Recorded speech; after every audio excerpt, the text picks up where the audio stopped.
Hi, my name is Maya, and I want to share something special with you.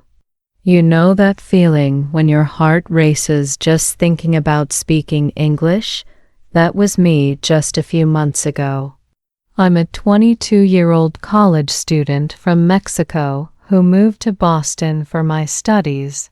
And this is the story of how I discovered that sometimes our biggest fears can lead to amazing opportunities.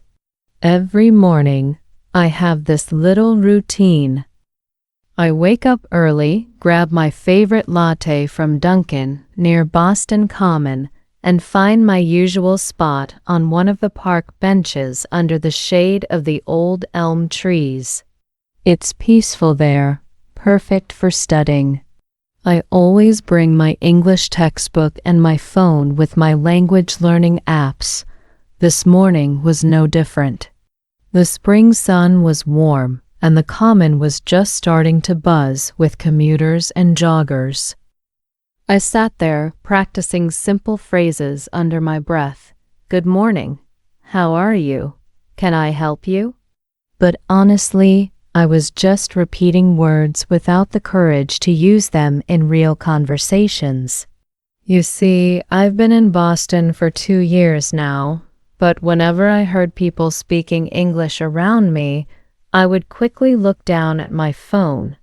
My heart would pound, and my hands would get sweaty just thinking about joining a conversation. What if they spoke too fast? What if I made a fool of myself? Little did I know that this ordinary morning would change everything. As I sat there, sipping my coffee and scrolling through my English vocabulary app, I had no idea I was about to face my biggest fear and discover something amazing about myself in the process. As I was about to start my daily Duolingo lesson, I noticed an elderly couple standing near the Robert Gould Shaw Memorial. They were holding a map of Boston upside down, looking completely lost. The woman kept adjusting her red scarf while the man repeatedly cleaned his glasses with the edge of his sweater, both of them looking increasingly confused as they studied the map. I watched them for a few minutes, my heart starting to race. They reminded me of my own grandparents back in Mexico, especially when they visited me last summer and struggled to find their way around the city. I knew exactly how it felt to be lost in a foreign place, that mix of confusion and frustration that makes you feel so helpless. Come on, Maya, I whispered to myself, gripping my coffee cup tighter. You've practiced this hundreds of times. My English teacher's words echoed in my head. The best way to learn is to try. The couple was now walking in the completely wrong direction, heading away from the Freedom Trail instead of toward it. Before I could talk myself out of it, I found myself standing up, my legs shaking slightly. The textbook phrases I'd been practicing suddenly felt jumbled in my mind. But something inside me knew I had to help them. Taking a deep breath, I gathered all my courage and walked toward them. My heart was pounding so hard I could hear it in my ears. Excuse me, I called out, my voice barely above a whisper. Can I help you? The couple turned around, relief washing over their faces. Oh, yes, dear, the woman replied with a warm smile that reminded me of my grandmother. We're trying to find the Museum of Fine Arts. I'm Alice, and this is my husband, Richard. We're visiting from California.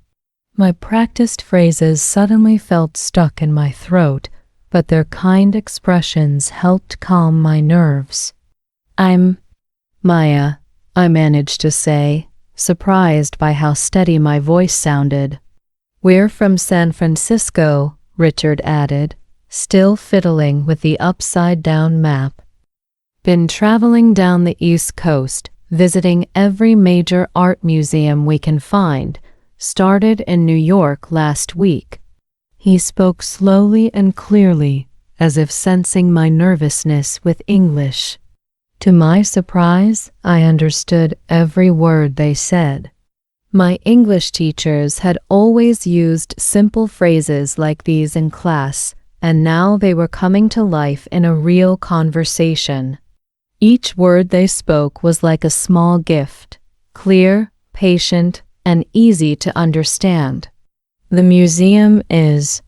I paused, remembering my teacher's advice about full sentences. The museum is near my university, Northeastern. It's not close to here. The words flowed more easily than I expected, and when they nodded in understanding, I felt a small spark of confidence ignite inside me. Would you mind pointing us in the right direction? Alice asked hopefully. I looked at my watch, then at my English textbook sitting on the bench. Maybe today's lesson wasn't meant to come from a book. Actually, I heard myself saying, I can show you the way. It's my free morning. Alice's face lit up.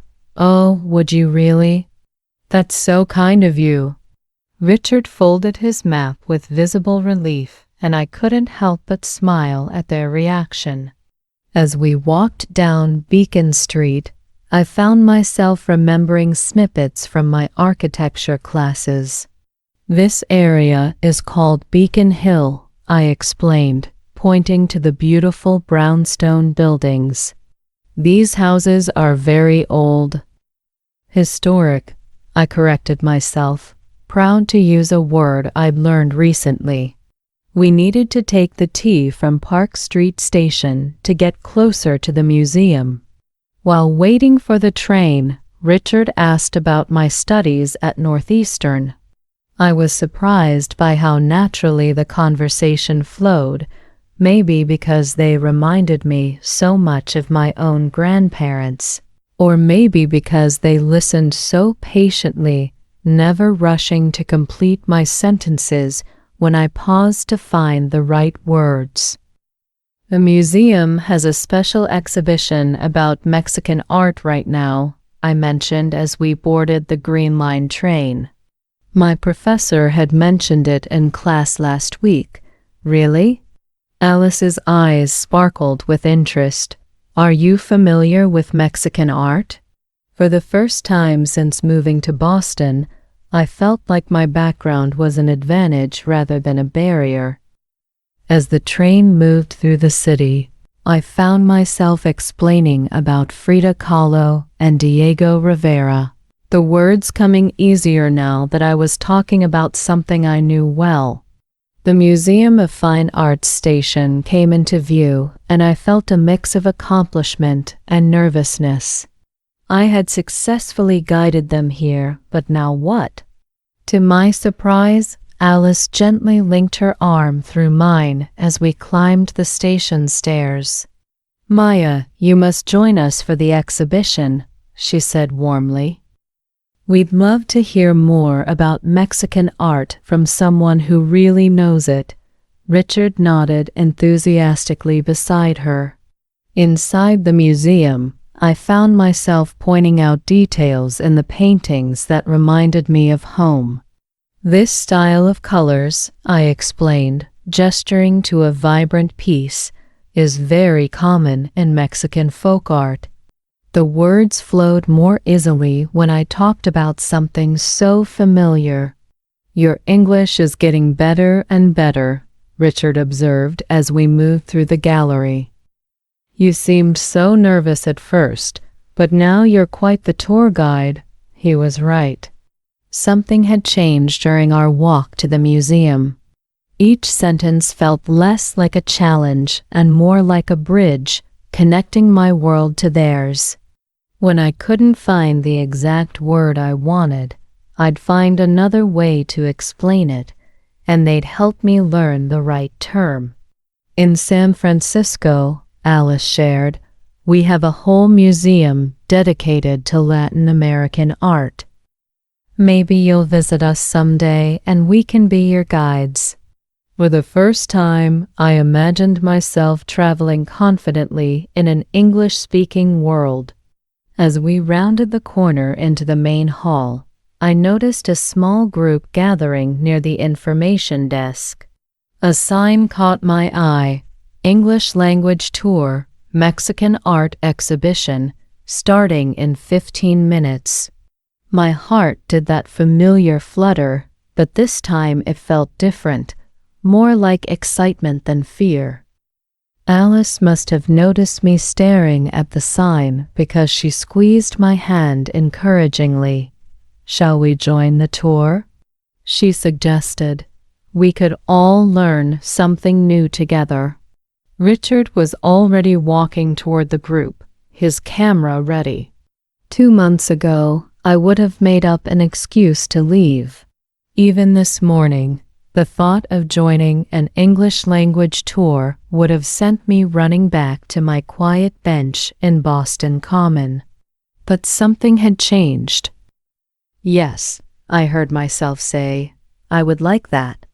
The words came out clear and confident, surprising even me. The tour guide, a young woman named Sarah, smiled warmly as we joined the group. When she mentioned Frida Kahlo's influence on modern artists, I found myself raising my hand.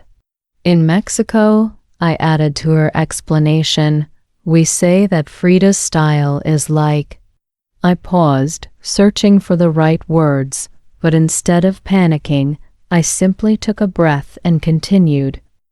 "Like wearing your heart outside your body." Sarah's eyes lit up. What a beautiful way to describe it. Does anyone else have perspectives to share? After the tour ended, we lingered in the museum cafe, sharing stories over coffee and pastries. "You know, Maya," Alice said, stirring her tea, "you're a natural guide. The way you connected the art to your personal experiences made everything come alive." Richard nodded enthusiastically. "And your English is perfectly fine. You just needed a little confidence." He pulled out his phone and showed me their travel blog. We meet people from all over the world, and believe me, the best conversations aren't about perfect grammar. They're about sharing stories.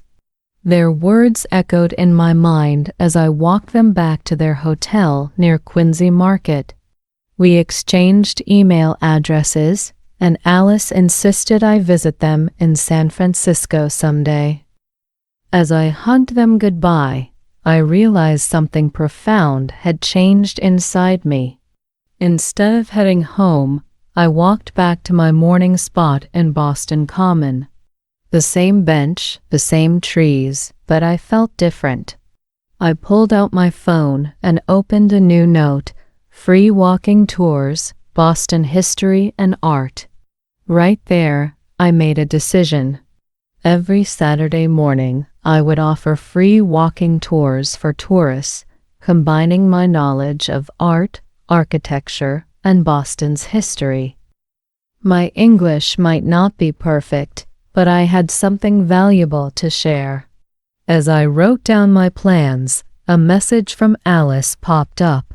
"Thank you for making our Boston visit special. Never forget, your voice matters, accent and all.